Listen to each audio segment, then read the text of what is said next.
नमस्ते ज्ञान के पुजारियों। नॉलेज हैकर आपके साथ है दुनिया के अजूबों को एक्सप्लोर करने के लिए। आज हम एक ऐसे सफर पर निकल रहे हैं जो हमें सभ्यताओं की जीवन रेखा सिंधु नदी से रूबरू कराएगा। अपने ग्लेशियल ओरिजिन से लेकर बस्लिंग सिटीज के सफर तक सिंधु अपने अंदर इतिहास, संस्कृति और मानवीय प्रयासों की कहानियां समेटे हुए है। हमारे साथ जुड़ें और सिंधु के जियोग्राफिकल मार्वल में डूब जाएं, इसके रास्ते को ट्रेस करें और इसके इम्पैक्ट को समझें। हम इसकी ट्रिब्यूटरीज के सीक्रेट्स को अनकवर करेंगे, इसके किनारों पर बने डैम्स के इंजीनियरिंग फीट्स पर मार्वल करेंगे और इंडस वाटर्स ट्रीटी की कॉम्प्लेक्सिटीज को समझेंगे। हमारी खोज का मकसद आपकी क्यूरियोसिटी को इग्नाइट करना और इस मैजेस्टिक रिवर की आपकी अंडरस्टैंडिंग को और गहरा करना है। तो चलिए शुरू करते हैं खोज का ये सफर। मानसरोवर झील के पास तिब्बती पठार से निकलकर सिंधु नदी 3000 किलोमीटर से ज्यादा का सफर तय करती है। ये हिमालय के बीच से अपना रास्ता बनाती है, जिससे ब्रेथ टेकिंग गोर्जेस और वैलीज बनती हैं। फिर ये नदी लद्दाख क्षेत्र से होकर बहती है, जो एक हाई एल्टीट्यूड डेजर्ट में जीवन को सस्टेन करती है। पाकिस्तान में प्रवेश करते ही सिंधु चौड़ी हो जाती है और इसका पानी लाखों लोगों के लिए जीवन रेखा बन जाता है। ये पंजाब, जो कि देश का अन्न भंडार है, से होकर गुजरती है और आखिरकार कराची के बंदरगाह शहर के पास अरब सागर में मिल जाती है।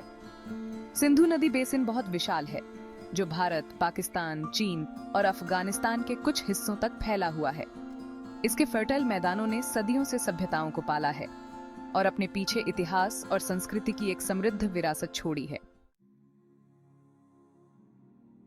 सिंधु की ताकत उसकी कई ट्रिब्यूटरीज से और बढ़ जाती है, जिनमें से हर एक नदी अपने किनारों पर जीवन को बनाए रखने में महत्वपूर्ण भूमिका निभाती है।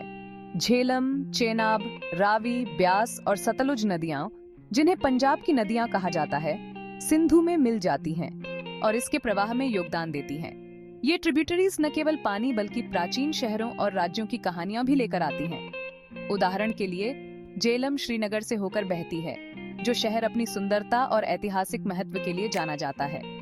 अपने फिरोजी पानी के साथ चेनाब सिंधु की ग्रैंडर को और बढ़ा देती है। ये ट्रिब्यूटरीज सिंधु के साथ मिलकर वाटरवेज का एक जटिल नेटवर्क बनाती है, जो विशाल कृषि भूमि को इरिगेट करती है। ये मिट्टी को पोषित करती है, जिससे लाखों लोगों के लिए फूड सिक्योरिटी सुनिश्चित होती है और एक डाइवर्स इकोसिस्टम का समर्थन होता है। भाग 4, विशालकाय नदी को नियंत्रित करना, सिंधु पर बांध और परियोजनाएं। सदियों से मनुष्य सिंधु की शक्ति का उपयोग करने की कोशिश करते रहे हैं। इसके प्रवाह को मैनेज करने के लिए प्रभावशाली बांध और बैराज बनाते रहे हैं। तारबेला बांध, जो दुनिया के सबसे बड़े मिट्टी से भरे बांधों में से एक है, मानवीय इंजेन्युइटी का प्रमाण है। पाकिस्तान में स्थित यह सिंचाई, बाढ़ नियंत्रण और जल विद्युत प्रदान करता है। और नीचे की ओर मंगला बांध, जो एक और इंजीनियरिंग मार्वल है, पाकिस्तान के जल संसाधनों में महत्वपूर्ण योगदान देता है। ये बांध कई बैराजों और नहरों के साथ नदी के प्रवाह को रेगुलेट करते हैं, जिससे कृषि और अन्य जरूरतों के लिए पानी की निरंतर आपूर्ति सुनिश्चित होती है। भारत और पाकिस्तान द्वारा शुरू की गई सिंधु बेसिन परियोजनाएं इस क्षेत्र में नदी के महत्व को उजागर करती हैं। इन परियोजनाओं में जल संसाधनों का प्रबंधन और बिजली उत्पादन के लिए बांधों, बैराजों और लिंक नहरों का निर्माण शामिल है। भाग 5, पानी बांटना, सिंधु जल समझौता। सिंधु नदी, जो भारत और पाकिस्तान के बीच एक साझा संसाधन है, ऐतिहासिक विवादों का विषय रही है। 1960 में हस्ताक्षरित सिंधु जल समझौता दोनों देशों के बीच एक ऐतिहासिक समझौता है। यह सिंधु और उसकी सहायक नदियों के पानी का आवंटन करता है, जिसमें भारत का पूर्वी नदियों रावी, ब्यास और सतलुज पर नियंत्रण है और पाकिस्तान का पश्चिमी नदियों सिंधु, झेलम और चेनाब पर नियंत्रण है। संधि में डेटा साझा करने, तकनीकी सहयोग और विवाद समाधान के लिए तंत्र की भी रूपरेखा दी गई है। यह सीमा पार जल संसाधनों के प्रबंधन में सहयोग और बातचीत के महत्व को दर्शाता है।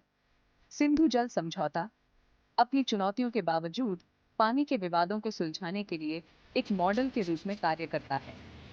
यह इस महत्वपूर्ण संसाधन तक समान पहुंच सुनिश्चित करने के लिए एक सहकारी दृष्टिकोण की आवश्यकता पर प्रकाश डालता है। सिंधु नदी और उसके महत्व के माध्यम से इस यात्रा में हमारे साथ जुड़ने के लिए धन्यवाद। अगर आप और जानने के लिए उत्सुक हैं, तो नॉलेज हैकर को सब्सक्राइब करना न भूलें। दिलचस्प तथ्यों और कहानियों की दुनिया में और गहराई में उतरें। अगली बार तक एक्सप्लोर करते रहें।